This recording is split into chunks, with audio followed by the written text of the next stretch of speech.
Snare, am I right? Yes, that's right. It's time for the Snare of the month. And this month I have something really special for you.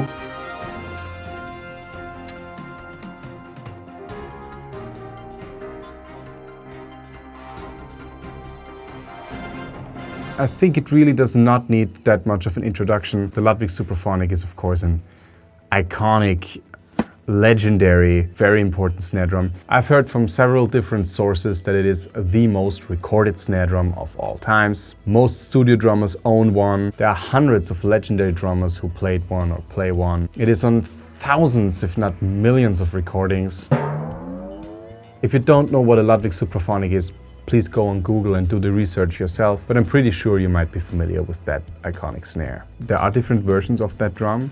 There are the 6.5s, there are also the 5s, and some of them are hammered as this one and others are non-hammered shells. You can get those with imperial and tube lugs, but basically what the term Ludwig Supraphonic means, it is a Ludwig chrome over aluminum snare drum. So it's an aluminum snare drum with a chrome finish. You know your black beauties, they are, I believe, brass with some black nickel finish. There are the acrylites, I have one right there. They are also aluminum snares, but without a chrome finish. I guess there are other metal snares too in the Ludwig family, but generally speaking, a Ludwig chrome over aluminum snare is a Supraphonic. It was the year 2010. I had been studying jazz drums for a whole year. Had been, studying and practicing my ass off. And as a matter of fact, I had been surrounded with great Ludwig snare drums at that time, and especially with Supraphonics. And I wanted one. So my parents decided to reward me and gave me a kind of early Christmas present and decided to buy me that snare that I wanted. So we went to the music store and they had two Ludwig Supraphonics. They were both 6.5s, but one was a normal one, so not a 100 years anniversary edition, but a normal edition with a non-hammered shell. And then this baby, the 100 years anniversary edition with the hammered shell.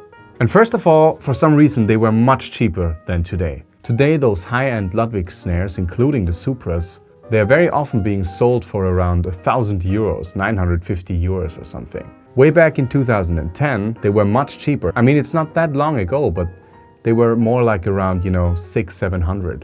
Second of all, we got a special deal at that music store because we were buying a lot of stuff there and the owner liked us. And, third thing, we asked him for the price on those two snare drums, and he said it's the same. I don't know if he was either extremely nice or was making a mistake, or if the price of the 100 years anniversary edition snare really was the same as on the normal Supraphonic. But it seems a bit odd to me that the price on those two snare drums was exactly the same. I mean, this one is hammered and it's a special edition, but maybe he was right. So maybe they are the same price when they come out and then their resale price gets higher. I don't know. I didn't care about this 100 years anniversary badge at all back then. I guess I didn't even look at it. To me, they were just two Supras and one hammered and one non-hammered, and I was trying them out. And maybe it was just, that room, that tuning, that day, but I liked the hammered version even much more than the non-hammered version. They say kind of that the hammering of the shell gives a more wooden characteristic to a metal snare.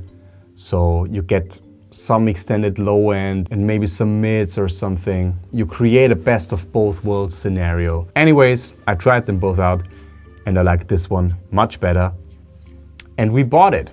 And now, almost 11 years later, I'm holding something pretty valuable here. They are very rare, they only made a certain number of them. And I saw this thing already on eBay for, I don't know, 1,300, 1,400, something like that. And tendency with those drums is, rising. This became my absolute go-to main snare drum for, 7 or 8 years. So that means basically almost all my gigs during that time, all recording sessions, but also, almost every practice hour. And I still love it. I mean, now my collection has grown, but man, I've been playing it the whole week and I still love it. Like all Supraphonics, it comes with triple flanged hoops. So no die-cast hoops. I have this kind of internal war going on with die-cast hoops. Sometimes I like them. I really like those Yamaha die-cast aluminum hoops because aluminum is a much lighter material. But you know, the normal heavy die-cast hoops, they're always a little stiff to me, and that's basically what they are. This is still the original Ludwig snare strainer, of course, standard Ludwig throw-off. Yeah, that's the thing with Ludwig snare drums. They make incredible snare drums, and at the same time, the worst snare throw-offs you could imagine. I mean, those things are just, you know, it's just not possible ever. If it's not completely new or oiled very well or something, it's just not possible to activate them with one hand. You either need, you know, two hands, or, you know, over time you develop this technique of, you know, doing it with one hand, pushing it up here, and then you can activate the handle. So I don't know, it's weird. Or maybe I'm just stupid. If I'm being stupid and there's a very simple trick to handle those things, please inform me in the comment section. But on the off chance that I'm not stupid, those things just don't work. Okay, and head-wise, I have a Remo Ambassador coated on top and a Remo Ambassador snare side on the bottom. The reso head is pretty tight, pretty tight. I always do like, you know, 4 half turns or something on every screw. 3 to 4 half turns, something like that. And I keep the snare wires, you know, at also very high tension, but it never passes that point where the ghost notes are choked and are sounding like more in a tom-tom, like those ghost notes. They're still like.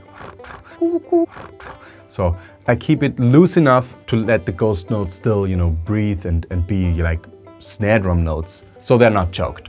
And of course, I'm showing you this with absolutely no EQ at all. Only a little EQ in the bass drum mic, but absolutely no EQ on the snare mics and overhead.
That's it for this week, guys. The link to the snare of last month is of course in the description box. I'll hit you up next Monday with a completely new video. Until then, please subscribe to my channel right here. Check out my completely free course on hand technique right there. And those videos might be interesting for you as well. Brand new content next week, another snare of the month next month. I have all kinds of series going on over here, and I'm happy to keep you entertained during this still very challenging time for all of us. Take care, stay healthy and safe, and I see you next Monday.